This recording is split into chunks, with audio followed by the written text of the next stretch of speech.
我们都知道 ChatGPT 嘛，是一个百科全书。那高雄也开始在酝酿自己在内建一个叫做所谓的高雄的 AI。那这个高雄的 AI 就是主权 AI。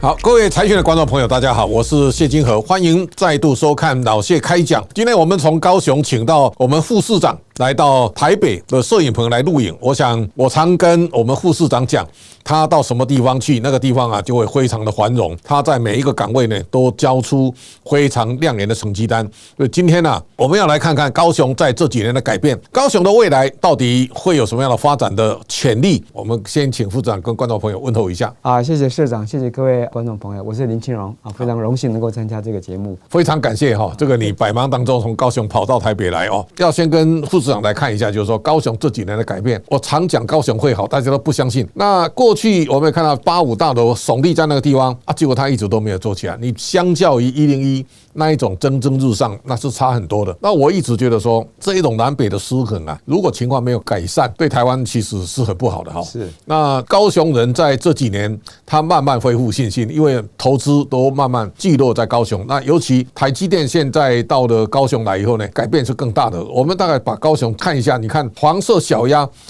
来高雄频率最高哈。那它放在港口的时候，那个色彩是非常缤纷。我最近跟很多朋友讲，到高雄住一晚，然后呢早上起来沿着游艇码头、亚湾到流行音乐中心到博尔逛一圈，你就发现高雄有很大的改变了。现在台积电呢2奈米又来了哈，所以先请副市长跟大家谈一谈高雄这几年到底有什么变化。财讯想祝福所有的频道会员与观众新年快乐，身体健康，万事如意。感谢大家长期以来的支持与肯定，这些鼓励都是让我们继续带来精彩内容的动力。再次感谢频道会员，也欢迎大家订阅、按赞与分享。新的一年，请大家继续跟我们一起追踪政经趋势，掌握投资脉动。我非常谢谢有这个机会能够代表市府能够接受访问哈。这个高雄这4年多来，自从2020年8月25日陈其迈市长就任哈，就是说他整个的基础建设、韧性城市的建设，以及呢吸引了 TSMC 进来，再来是指带动了整个公办都更以及捷运联开，对，这些都使得高雄有感。那再者是指说如何去取得 TSMC 能够在2021年同意进来。依照中研院的比值来说的话，就是一个 TSMC 的engineer 他要有8个的1:8的关联产业指数。那 TSMC 的设厂其实也代表了这个高雄其实是能够把他自己的路竹科更要升成为是半导体的供应链，因为它是1:8嘛，对，这给了高雄很大的机会。那甚至是鸿海、NVIDIA 等等等等，都陆陆续续有100多家，这是指科技业界的进驻。那甚至慢慢的鸿海也在这一次的 Y15， 也就是亚湾区里面就跟我们准备要签约。从这个条件来讲，就是说依据 TSMC 的这个环评的说明，5个厂大概会2027年总体建构完成，所以它的速度非常快，起因无他了，就是说我们把原本17年中油告诉我们，他那一个中油厂要17年，要请教副市长。陈市长为了要引起这个台积电进驻了哈，是那因为你原来中油那个是炼油厂吧？是，我听说单单的洗地啊，效率非常高。对一般来讲，当过炼油厂的地方，要能够变成一个高科技的厂址的用地，克服非常大的困难，完成了。这个你再跟我们观众朋友分享一下。我特别强调是说，当时在就任的时候呢，就是跟中油就直接谈判，那也希望能够运用这样的一个基地，合计有177公顷。那么依照中油，我当然也不是说他们不好，因为他们有他们的 procedure， 就是比较程序，17年，这去年大家都听好了没有啊？这整个中油啊，那从这个条件来讲，是市长承诺，我们可以在2年内启动第1厂，接着4年内全部 clean。那这个是土污法的整治的非常困难的一个部分，我们代办，那中央也给我们支持，因此能够赢取到所谓的 TSMC 的进场。不只是如此，是说你的基础建设里面还包括再生水。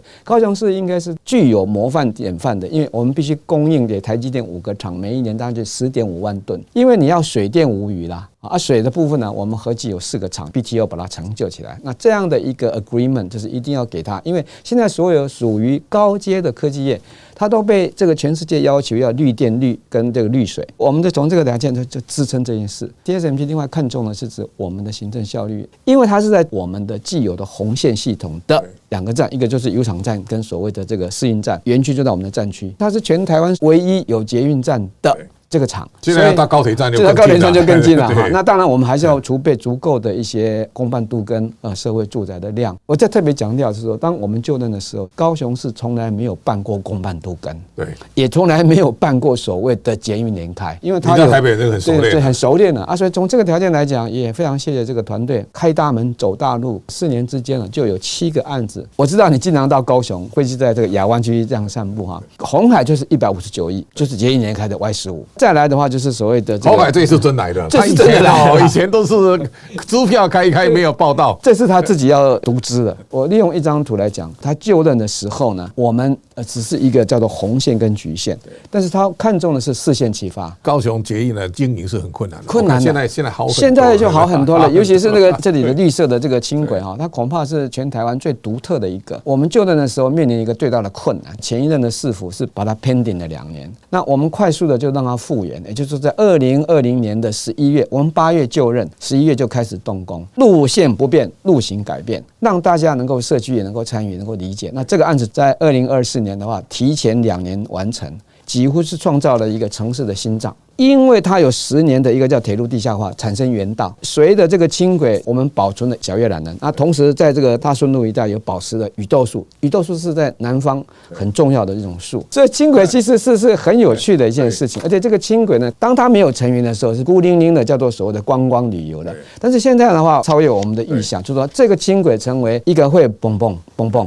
会让这个城市心脏能够跳动的一个基础建设。2024年的年底，我们统计起来是 expect。大概900万的人次一整年，结果是达到1250万人次，那日均量是3.4万。那反过来是现在市民要求我们应该要增列，让我们的班距从15分钟到7分钟到5分钟。那它是一个在全台湾来讲是不是急供电的，没有高架网的，是过它对于整个城市的天空线啊。它是很棒的，你可以从中间去理解、去探索这个城市的奥妙，所以我想这条线应该是救活了。那另外呢，更关键的4线齐发，就如同在30几年前，黄大洲在台北发动了6线齐发，因为这个高雄市已经是关区合并13年哇，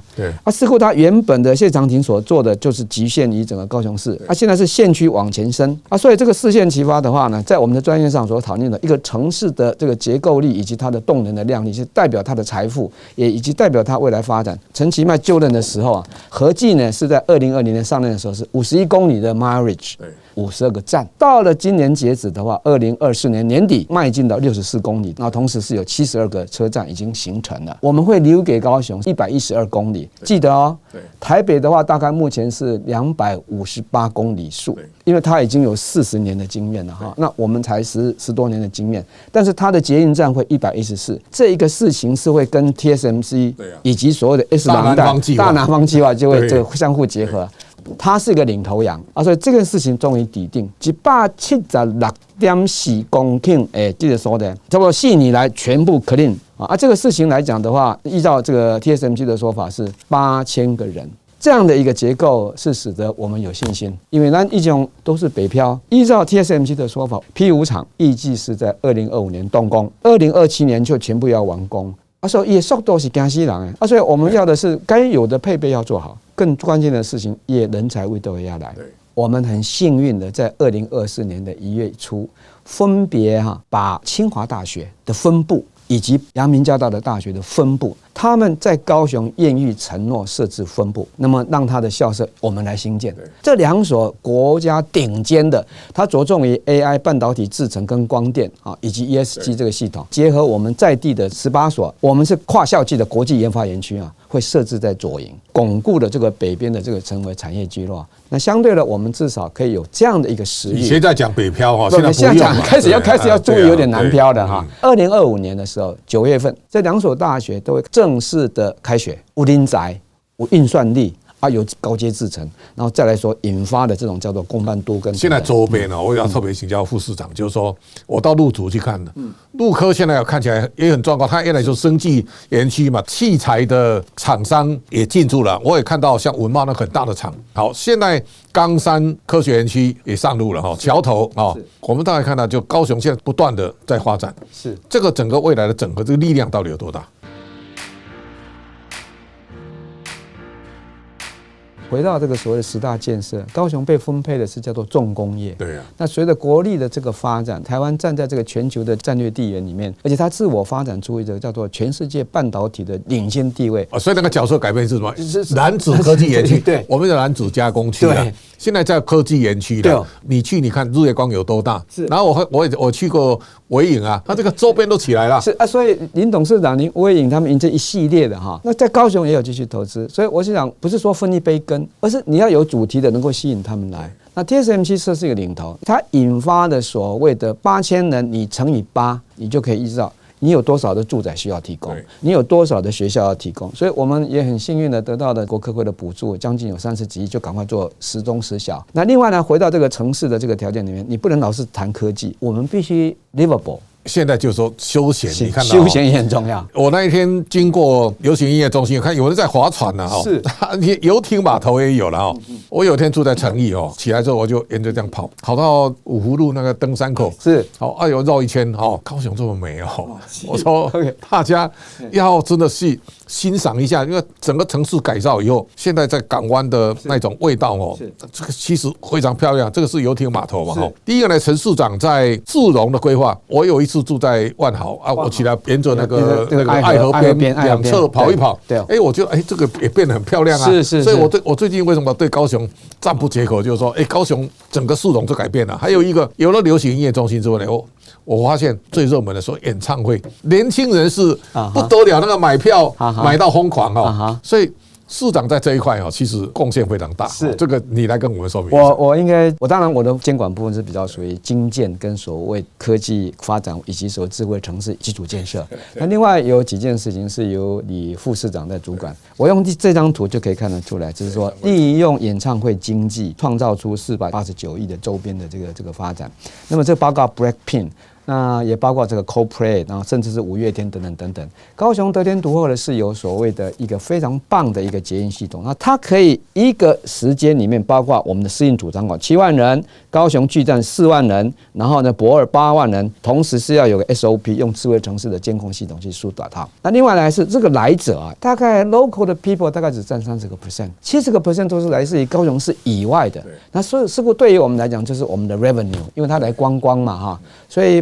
普遍呢，在高雄变工业、旅馆业就是开始蓬勃发展然后餐饮业已经是比以前提升了4.6兆的营业收入，那么预估在2024年可以达到6兆。那透过这个条件来讲的话，它其实是有一些奥秘的关系，就是说，因为它可以同时一日有20万个一个 console， 其中有将近20%是来自于马来西亚、这个其他越南、泰国等等，就是因为你有能够找到天团来这里演然后呢也很安全。然后疏散就90分钟，你要有很好的 SOP， 然后同时要有很好的这个疏散的这个科技应用，尤其是让你这个铁路地下化完之后，产生了另外一个非常大的这个廊带。我们不再学习台北的这个叫做环东快速高路，高雄都把它做成为是说全面的这个就近于绿带，全长有13.79公里很多人就改变他的习惯，也让地方慢跑。我以前也可以在这个万金换打，我对高雄火车站最有印象是这个车站将来会有什么样的一个变化？这个车站是认为是高雄市非常独特的名片，它是非常重要的，也经过这10年来了铁路地下化的同时也把这一个站，因为它是三铁共构。然后它底下是所谓的这个包括台铁跟红线系统的捷运，那另外也有预留所谓的高铁的进站的这个机会，它是一个大街廓。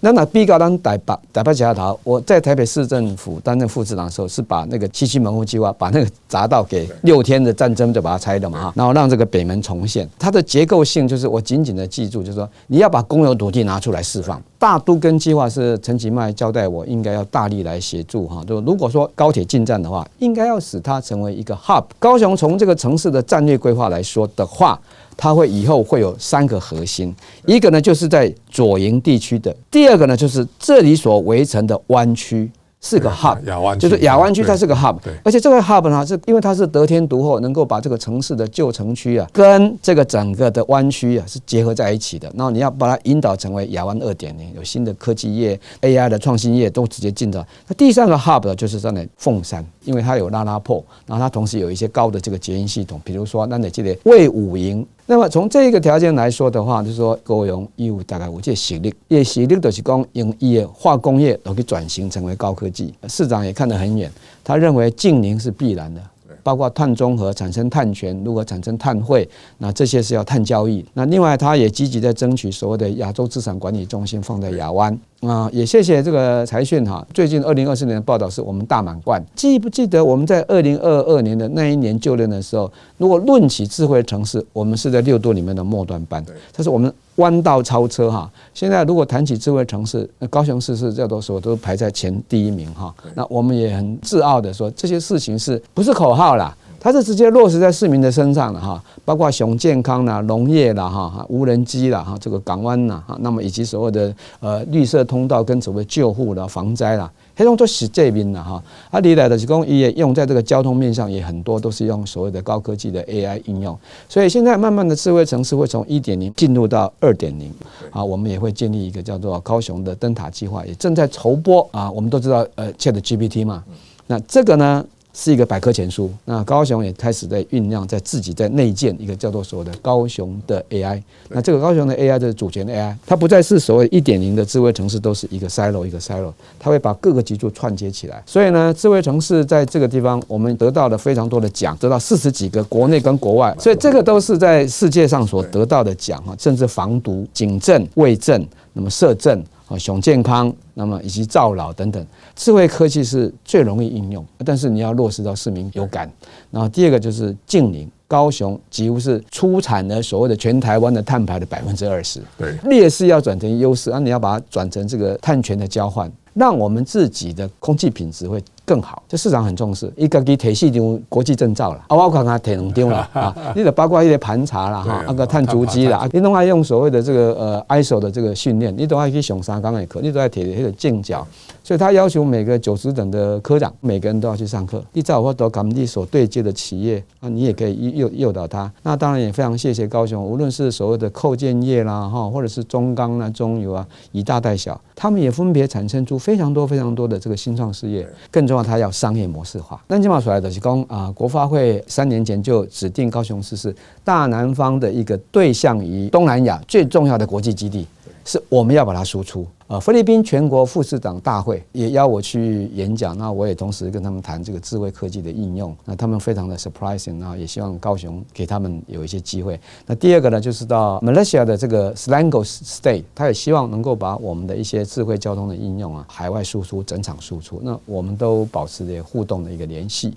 所以高雄也就是在这一个一路筚路蓝缕哈。然后从重工业转型到智慧科技，但是一定要让市民有感啊，那这个才是这个效力跟行动力了。是，也就是说，刚刚副市长讲到都更了，我看到高雄的房地产，他们以前很沮丧，现在大概士气都起来，所以第一个，高雄市民幸福感在增强。好，第二个呢，对未来乐观期待啊。第三个呢，市长很努力带动了团队，让大家非常肯定。好，现在连都跟高雄也很努力在往前走。副市长跟我们来说明一下，房地产业其实是一个看待这个整个城市结构的一个风向指标，然后它有一些转型或等等。那我们应该让它健康的转型。我用这一章啊，他就任之后呢，透过促餐的方式，尤其是在我特别强调，就是就任之前，高雄没有一件公办都更，也没有一件捷运联开，但是我们透过这4年来开大门走大路，那让大家知道是说这些委员都是公开的，条件都写得很清楚的，